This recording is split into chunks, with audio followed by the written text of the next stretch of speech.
Good evening, and welcome back to Wisdom by the Fireside.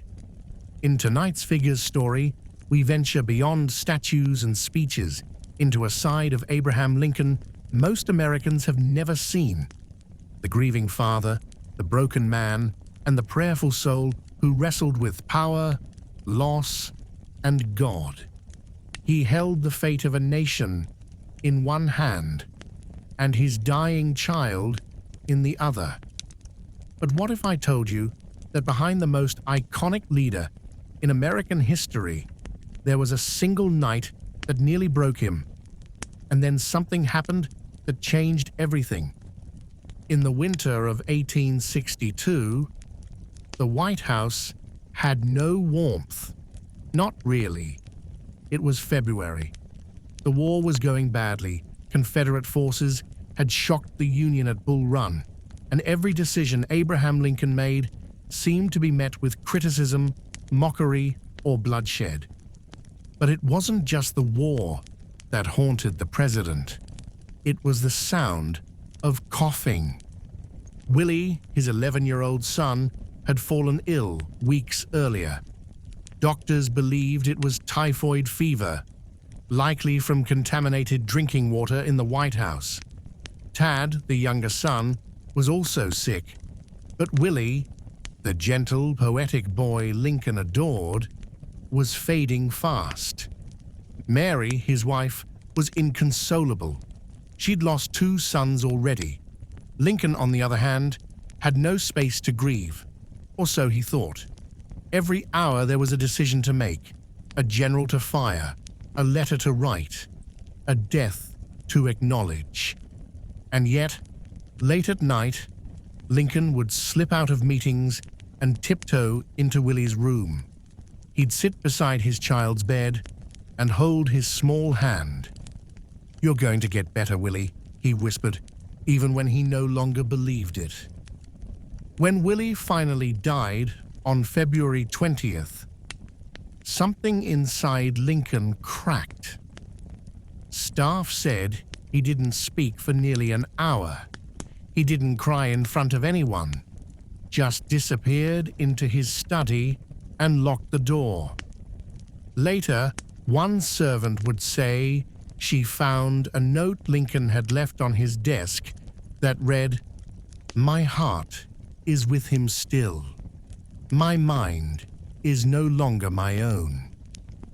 Mary refused to leave her room for weeks. Tad lay ill across the hall, and Abraham Lincoln, the towering, eloquent president, would walk the halls at night like a ghost.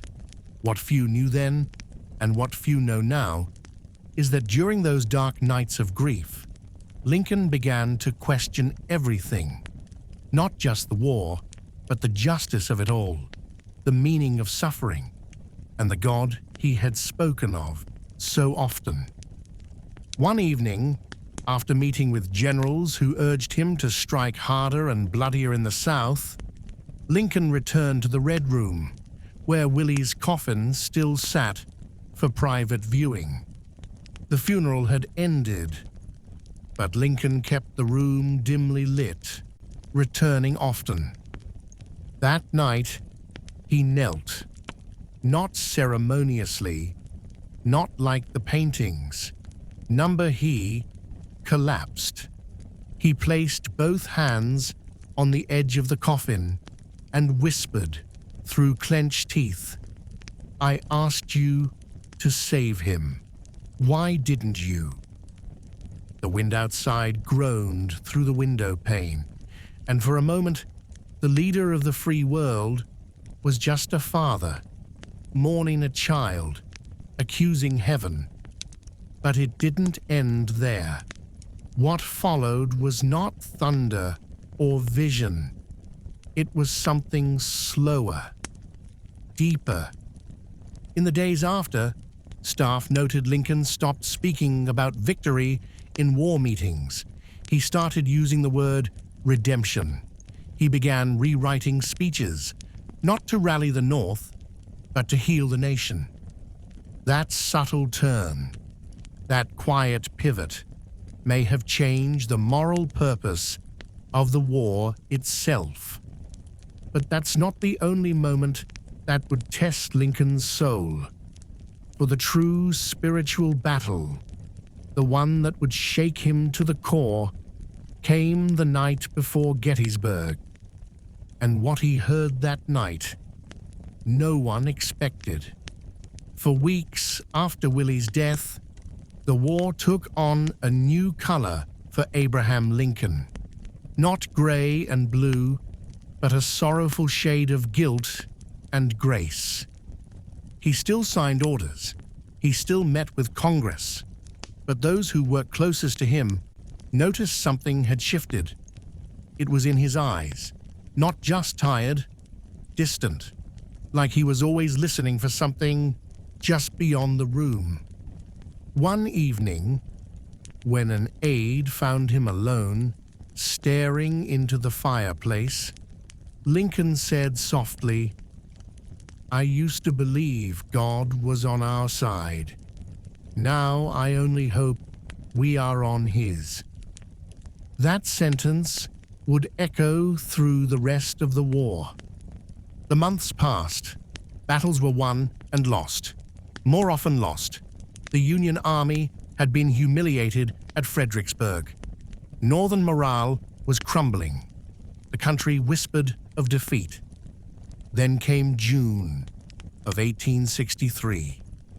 The Confederate General Robert E. Lee began marching his army north, through Maryland, into Pennsylvania.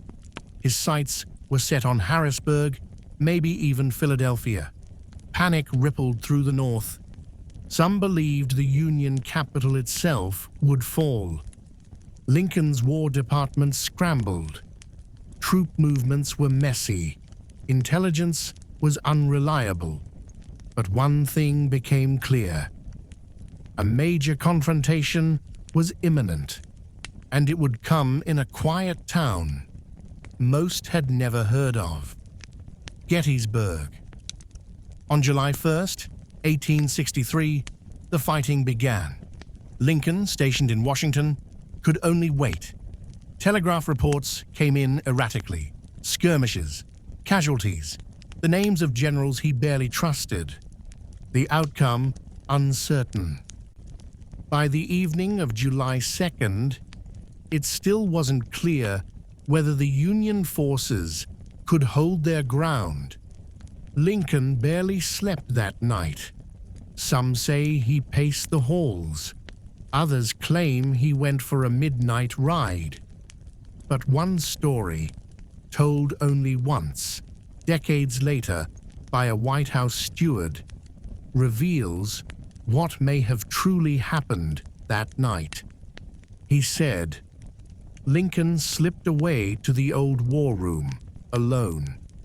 Candles flickering, maps spread across the table. And then he knelt. This time not in grief, but in something more deliberate, more surrendered. He placed both hands flat on the table and bowed his head. "I am nothing. I have tried to steer this ship by my own hand. I cannot. If this nation is to be saved, it will be by you." Then he reportedly stood in silence for nearly an hour. The steward, too frightened to interrupt, later claimed he saw tears fall quietly down Lincoln's cheeks. It wasn't a prayer for victory. It was a prayer for mercy. The next day, the tide turned. On July 3rd, Lee made his infamous gamble, ordering a full assault on Union lines. Pickett's charge failed disastrously. Confederate troops were driven back. And just like that, the great invasion of the North was over. When Lincoln received the telegram, he didn't cheer. He didn't smile. Instead, he went to his desk and wrote a letter he never sent. A letter historians would later find tucked in the pages of his Bible. We are delivered, not by strategy, not by man, but by something higher still. He ended it with a line few people quote, but perhaps the most revealing he ever wrote.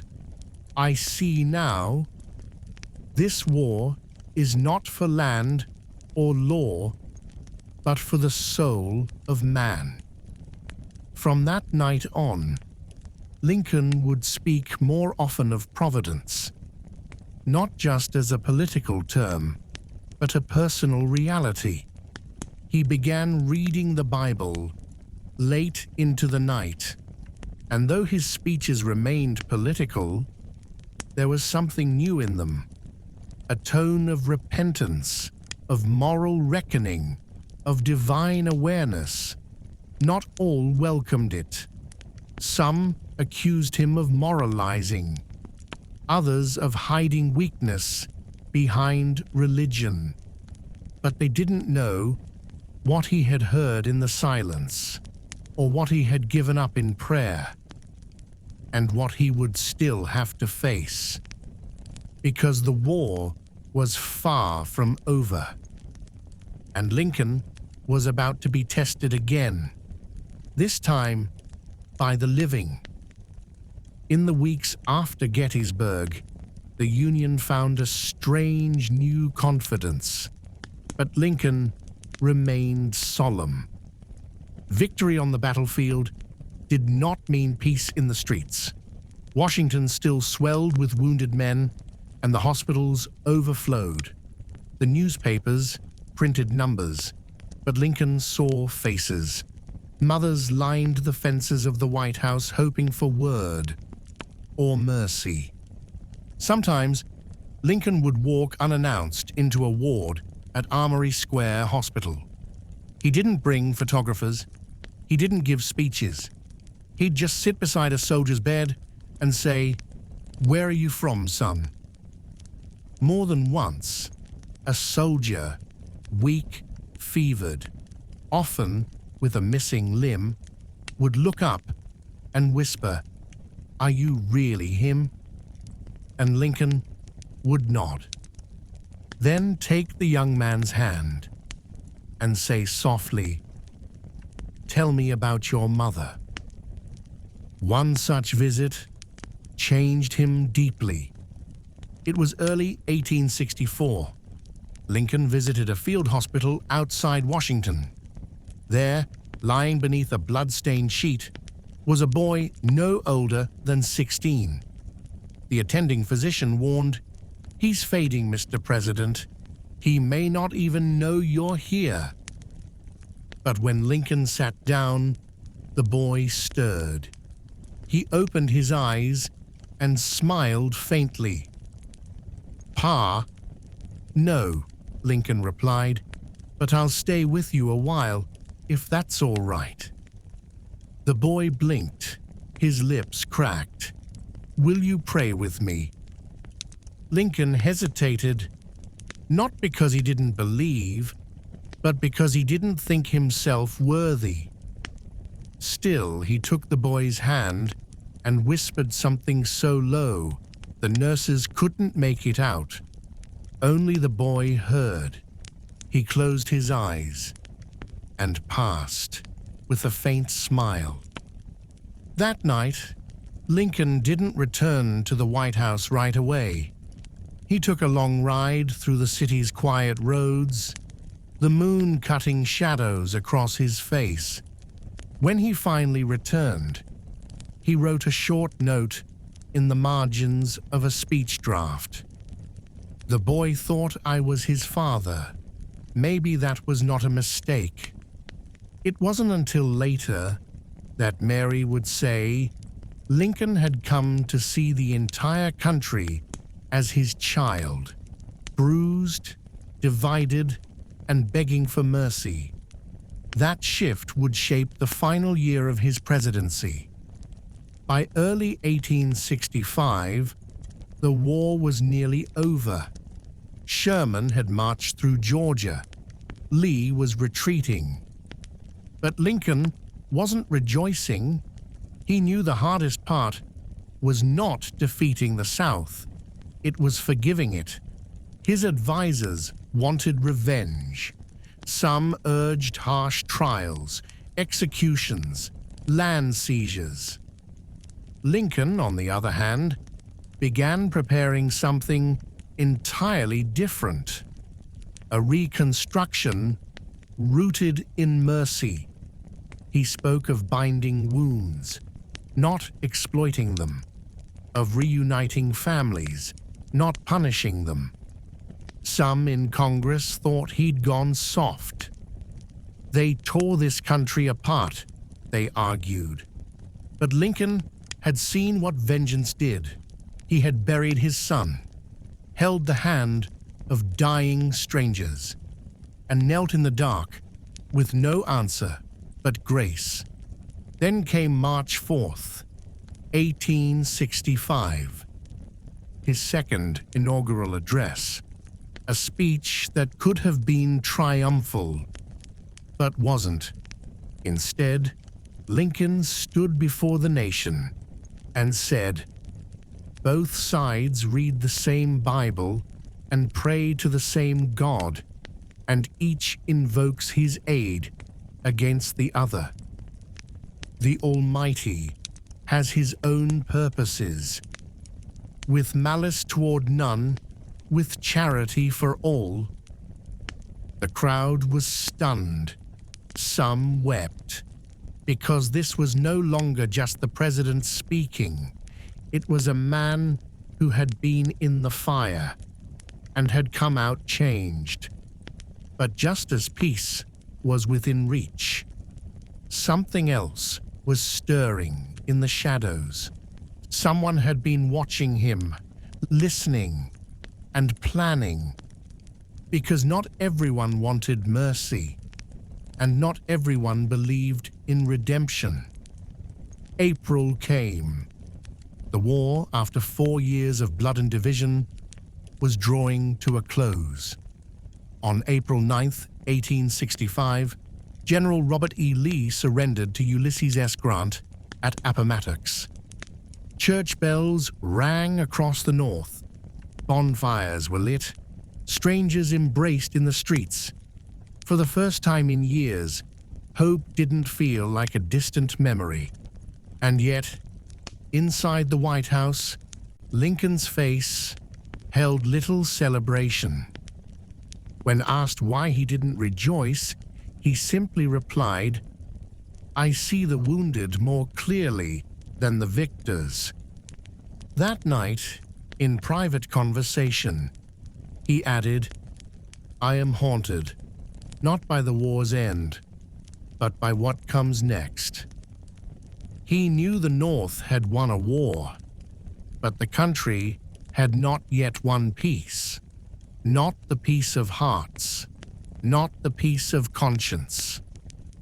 He spoke to Mary that evening with uncharacteristic stillness. "Do you think God still wants me here, Molly?" he asked. She looked up from her needlework. "Of course, Abraham." But he only smiled. Not sadly, not joyfully, just knowingly.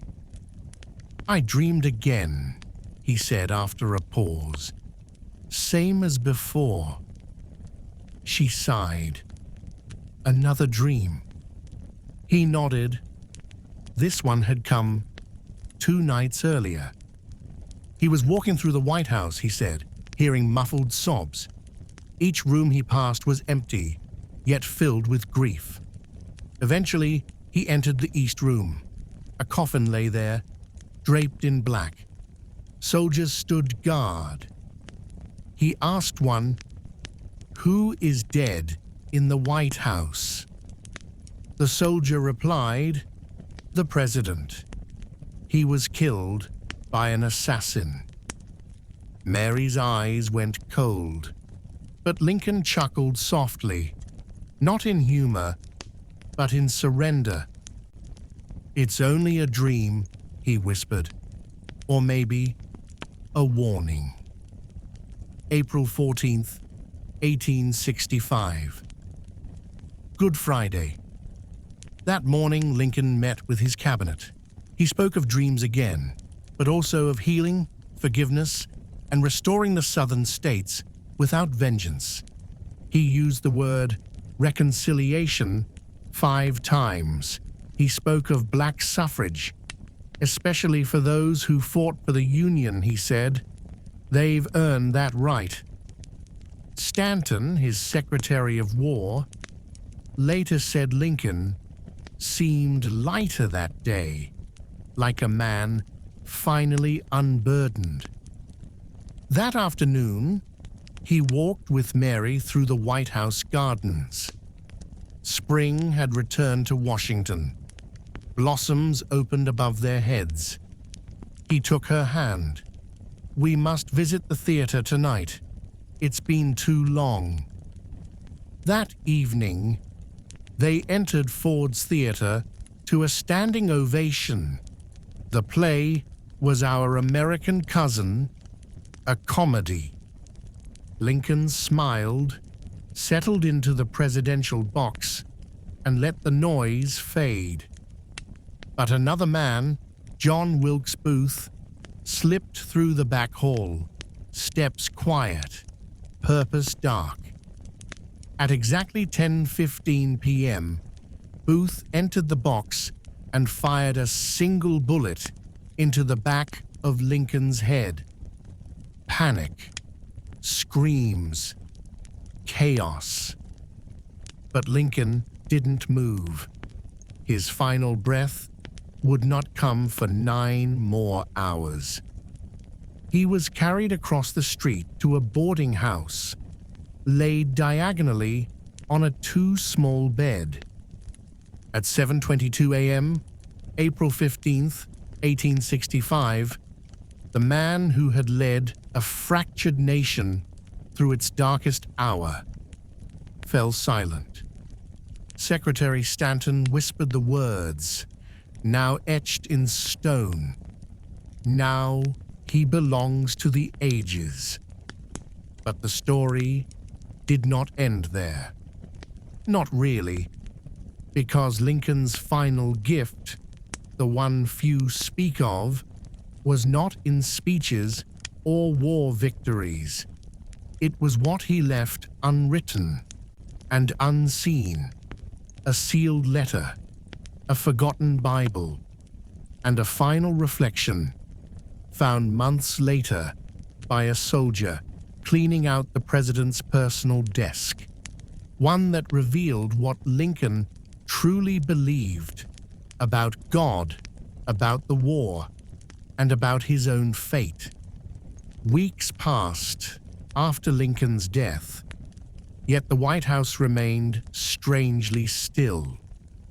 Mary Todd Lincoln was inconsolable, withdrawing into silence.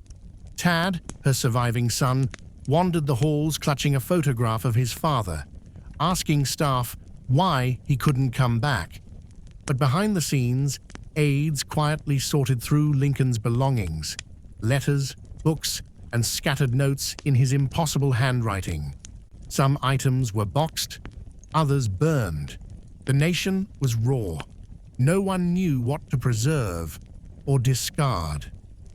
That's when Corporal James Norris, a clerk barely 20 years old, found something curious. In the bottom drawer of Lincoln's personal desk was a worn, leather-bound Bible. The cover had cracked from use. Pressed between the pages was an unsealed envelope. It was not addressed, not dated, just a folded page with Lincoln's unmistakable scrawl. At the top, one line, "Thoughts upon Providence and Power." Corporal Norris didn't dare read it at first. He handed it over to his superior, who passed it on to Stanton. Eventually, a historian would copy it word for word. But it was never published publicly in Lincoln's time, perhaps because it revealed something far more intimate than politics.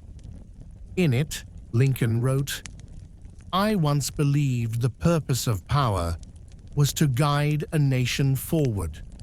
But now I know power humbles the soul, not inflates it.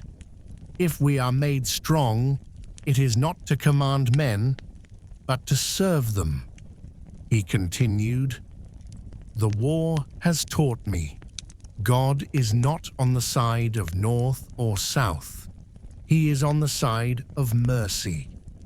And I have seen, in death, in failure, in quiet corners, that his hand moves when ours are trembling." One section, barely legible, seemed torn from the soul of a grieving father. "I asked him to save my son. He did not. I asked him to spare the Union. He did. I asked him to give me peace. He gave me a burden. But in that burden, I found him." It's easy now to remember Lincoln in granite and glory, seated high on a monument, forever silent. But the real Lincoln, the one behind the speeches, was a man still learning, still asking. And maybe that's why he mattered so much. Not because he had all the answers, but because he sought them with humility. He didn't see leadership as destiny. He saw it as stewardship. He didn't wield faith as a weapon. He carried it like a candle in a storm. Corporal Norris, who found the letter, never spoke of it publicly again, but in a diary entry years later, he wrote, "I held in my hand a page that still smelled of the man. I felt I was near a great tree that had fallen, not loud, just sacred." And perhaps that's the secret most don't know about Abraham Lincoln, that the greatest chapter of his story, the one that made him more than a president, more than a martyr, was not written in a speech, but in a whisper to God, in the shadow of grief.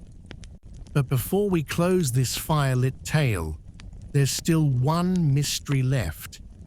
Because just before his death, Lincoln visited a soldier recovering in Washington. He handed him something, quietly, no press, no notes. What that soldier did with it, and what it revealed, remained buried for generations, until someone found it decades later, folded inside a hymnal. And what it said might just change how you see everything. It was March of 1865, just weeks before the shot that would silence him.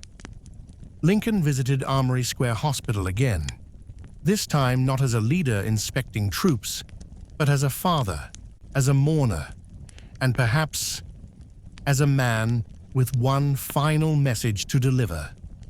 There, in a quiet corner of the ward, lay a soldier from Indiana, barely 18, wounded through the chest at Petersburg. His name was Thomas Hanks, distant kin to Lincoln himself. The boy was delirious when the president arrived, barely conscious. But Lincoln didn't speak much. He sat beside him, watched his shallow breath, then reached into his coat. What he pulled out wasn't a medal or a letter.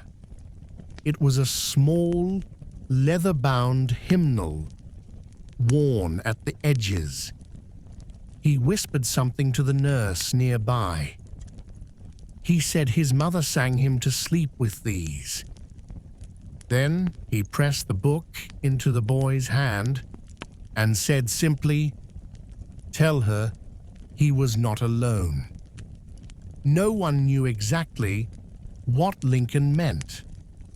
The boy would die days later, and the hymnal disappeared from the public eye. Until 1909, on the centennial of Lincoln's birth, a collector in Illinois purchased a box of Civil War items from a family estate sale. Inside that box, wrapped in cloth, was the very hymnal. Inside it, folded on page 94, "Nearer, my God, to thee," was a note. In Lincoln's handwriting, just 3 lines: "If I die, let them know I forgave before I was struck, and I do not go alone." The note shocked historians, not for its content, but for its timing, because the ink had faded unevenly, like it had been written during a ride, on horseback, possibly hurried, possibly after one of his dark dreams. And the phrasing, it bore no bitterness, no fire, only surrender. It revealed something that no battlefield report or inauguration speech could. That Lincoln knew. He had long suspected he would not see the full healing of the nation, but he no longer feared it. The hymnal passed from collector to museum, and today it rests in the Lincoln Presidential Library. But the note inside, it's been called the final sermon of a silent preacher, because that's what Lincoln became in his last days. Not a politician, not just a war leader, but a witness to pain, to providence, to the power of forgiveness. Most people remember him for ending slavery, saving the Union, or dying tragically. But few remember what he wrote in that hidden Bible, or what he whispered beside a dying boy, or what he left behind, not in law, but in spirit, because Abraham Lincoln did not merely lead a nation. He bent before God on its behalf. And when he died, it wasn't just a man who passed. It was a prayer, mid-sentence, a prayer that still echoes in marble halls and quiet hymns, a prayer for mercy, for healing, and for something no government can legislate: grace. But as with all great stories, even that wasn't the end, because years later, a young preacher from Georgia would study Lincoln's words and quote them and live them.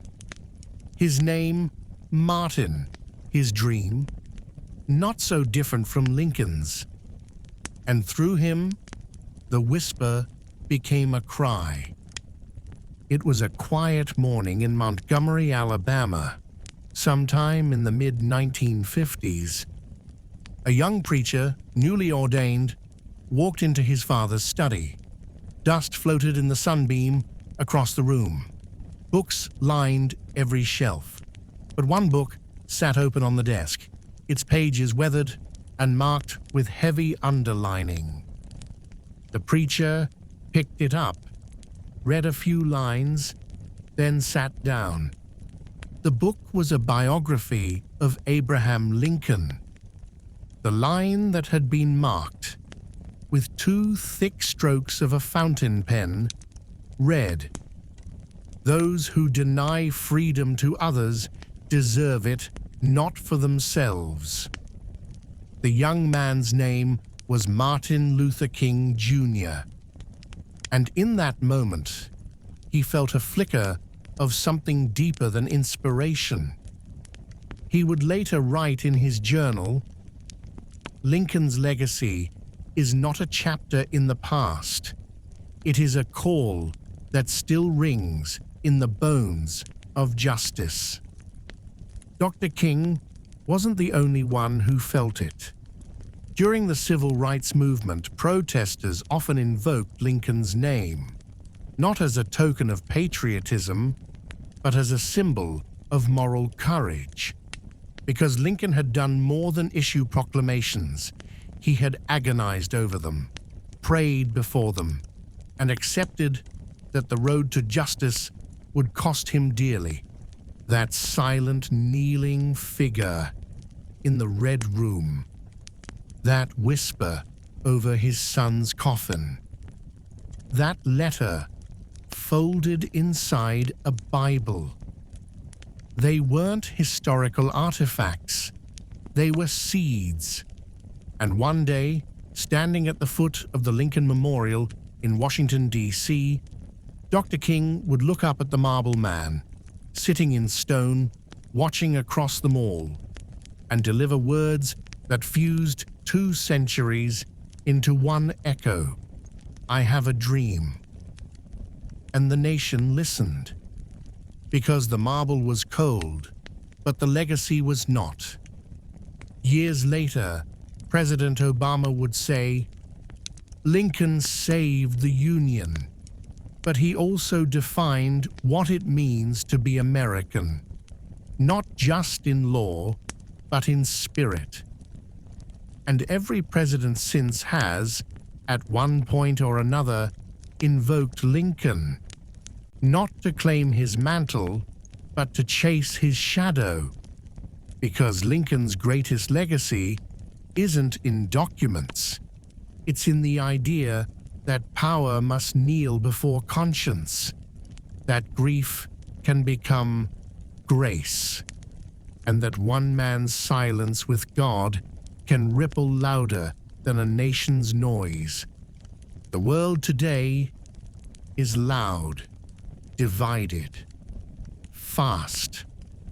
But in this flickering moment, here beside the fire, we pause to remember not the statue, but the man, the one who wept, the one who doubted, the one who walked the halls at night with a broken heart, asking heaven for direction, and found it.